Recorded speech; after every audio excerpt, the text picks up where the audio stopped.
Halo Sobat Investor, kembali lagi berjumpa di program di editorial yang akan membahas tajuk utama pemberitaan yang tersaji di idxchannel.com dan idxchannel TV.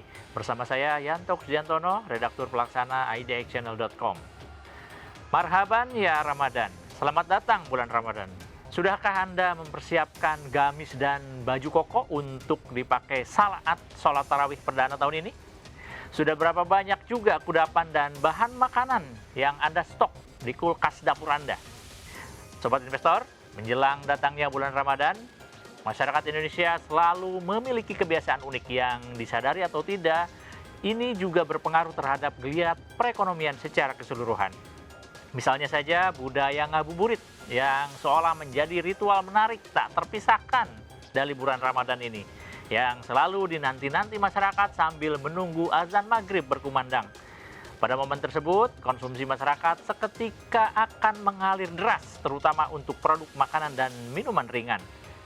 Dalam perspektif pelaku pasar, tentu aktivitas konsumsi ini berkaitan erat dengan kinerja saham emiten-emiten terkait, seperti produk gorengan misalnya yang biasa kita konsumsi yang membutuhkan bahan dasar tepung, yang diproduksi oleh PT Bogasari Flour Mills yang notabene merupakan anak usaha dari PT Indofood Sukses Makmur Tbk atau INDF. Lalu kemudian konsumsi mie instan yang merupakan produk buatan PT Indofood CBP Tbk atau ICBP, konsumsi makanan minuman bikinan PT Unilever Tbk atau UNVR, kemudian susu hasil produksi PT Ultra Jaya Milk Industry atau ULTJ, produk makanan olahan milik PT Java Campit atau JPFA, dan banyak lagi yang lainnya. Namun di luar konsumsi makanan dan minuman, budaya lain dari masyarakat kita jelang Ramadan adalah laris manisnya emas perhiasan. Seiring bakal dipakainya pernak-pernik tersebut saat berlebaran nanti. Kondisi ini tentu berpengaruh pada permintaan emas domestik yang pada akhirnya berimbas pada lonjakan harga emas, baik itu produksi dari PT Aneka Tambang atau ANTM dan juga produsen emas lainnya. PT Arci Indonesia Tbk atau Arci, kemudian PT Harta Dinata atau HRTA, kemudian PT G Resource Asia Pasifik atau PSAB, hingga PT Merdeka Gold Resource Tbk atau MAS. Yang menarik, bahkan tanpa perlu menunggu sentimen dari momen Ramadan, harga emas dalam negeri juga telah terbang sedemikian tinggi yang didorong oleh tren serupa yang terjadi pada harga emas dunia. Betapa misalnya pada beberapa waktu lalu harga emas domestik bahkan sempat terkerek hingga ke level 3,1 juta rupiah per gram sebelum akhirnya kembali melandai seiring banyaknya masyarakat yang melakukan aksi ambil untung. Pada perdagangan Jumat kemarin, 13 Februari 2026, harga emas Antam terpantau mulai stabil di level Rp2.947.000 per gram, di mana seiring dengan maraknya permintaan di masyarakat, bahkan ketersediaan emas fisik di berbagai galeri Antam mulai terjadi kelangkaan. Dorongan juga terjadi saat Ramadan ini, maka harga emas domestik seolah tertopang oleh double booster sekaligus, yaitu sentimen dari dalam negeri dan juga pasar internasional.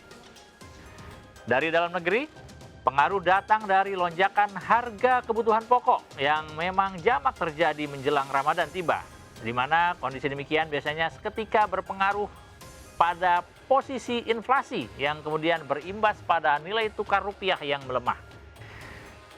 Dari sana, karena emas domestik juga diperjualbelikan dengan mata uang rupiah, maka dengan demikian bahwa dengan mengandaikan harga emas dunia relatif stabil saja, maka di pasar domestik harga emas bakal tetap terkerek karena harga dalam satuan rupiah akan menjadi jauh lebih mahal. Di lain pihak, harga emas global juga masih terus melanjutkan fluktuasi dengan beragam sentimen yang melingkupi, seperti perkembangan geopolitik dunia hingga pola kebijakan Bank Sentral Amerika Serikat atau The Fed yang selalu dinanti oleh pelaku pasar. Yang terbaru, harga emas dunia pada Kamis pagi dipatok sebesar $5.076 Amerika Serikat per troy ounce atau menguat tipis seiring telah dirilisnya data ketenagakerjaan AS yang ternyata lebih lemah dari perkiraan publik global. Kondisi ini memicu spekulasi lanjutan di kalangan pelaku pasar, di mana The Fed diyakini bakal mempertahankan kebijakan moneternya yang lebih akomodatif sebuah faktor yang secara tradisional turut mendukung harga emas secara global. Kenaikan juga terjadi pasca Departemen Tenaga Kerja Amerika Serikat yang melaporkan bahwa jumlah klaim pengangguran awal yang telah disesuaikan secara musiman mencapai 227.000 per Minggu 7 Februari 2026 lalu. Angka klaim tersebut melebihi perkiraan ekonom yang berada di kisaran 222.000 tenaga kerja. Hal ini secara jelas mengindikasikan adanya tren perlambatan pasar tenaga kerja Amerika Serikat yang pada gilirannya meningkatkan ekspektasi bahwa The Fed mungkin bakal mempertahankan sikap, yakni kebijakan yang lebih lunak. Sejak rilis data tersebut, harga emas pun dengan cepat mendekati batas atas di kisaran perdagangannya, mengembalikan kondisi sebelumnya yang dibuka jauh lebih rendah. Dengan adanya double booster demikian, maka dapat diharapkan tren harga emas domestik di sepanjang momen Ramadan ini dan juga menjelang Lebaran bakal makin melonjak signifikan. Sebagian analis komoditas domestik bahkan tak ragu untuk memasang proyeksi harga emas dalam negeri yang bakal berpotensi menyentuh level 3,2 juta hingga 3,3 juta rupiah per gram. Proyeksi agresif tersebut diantaranya didasarkan pada data pertumbuhan ekonomi nasional yang pada triwulan keempat 2025 lalu berhasil mencapai angka 5,39% dan secara tahunan di 2025 mampu mencapai 5,11%, di mana kontribusi utama dari capaian tersebut salah satunya ditopang oleh konsumsi rumah tangga yang demikian kuat. Artinya, tingkat daya beli masyarakat berdasarkan data pertumbuhan tersebut diyakini masih cukup kuat dan dapat diandalkan untuk menopang permintaan termasuk di sektor komoditas emas dan berbagai komoditas logam mulia lainnya. Keyakinan serupa juga nampak dari dinamika transaksi yang terjadi di pasar saham domestik, di mana terpantau aksi beli juga masih banyak dilakukan oleh investor dalam negeri, meski dalam volume yang cukup terbatas. Hal ini seiring dari masih rentannya tren penguatan yang ada. Maka dengan point of view yang relatif progresif ini, harga emas domestik diyakini masih memiliki ruang yang cukup untuk kembali melompat ke posisi tertinggi. Jika mengutip kondisi harga emas yang terjadi di level global, di mana posisi harga saat ini terbilang sudah melambung tinggi dan bahkan sempat menyentuh titik all time high alias ATH, di level 5.608,35 dolar Amerika Serikat per troy ounce pada Januari lalu, maka setidaknya dalam sebulan ke depan atau sepanjang Ramadan dan menjelang Lebaran, harga emas berpotensi untuk kembali melambung.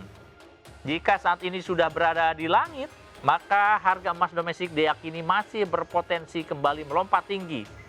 Cuman pertanyaannya adalah sampai mana? Tentu tidak ada yang tahu, namun peluang tersebut masih ada. Jadi, sudahkah Anda memborong emas untuk kado Lebaran tahun ini? Demikian program The Editorial edisi kali ini. Saya Yanto Kusdiantono pamit undur diri. Pantau terus berita ekonomi, bisnis, dan pasar modal hanya di IDX Channel TV, idxchannel.com, dan media sosial IDX Channel. Sampai jumpa.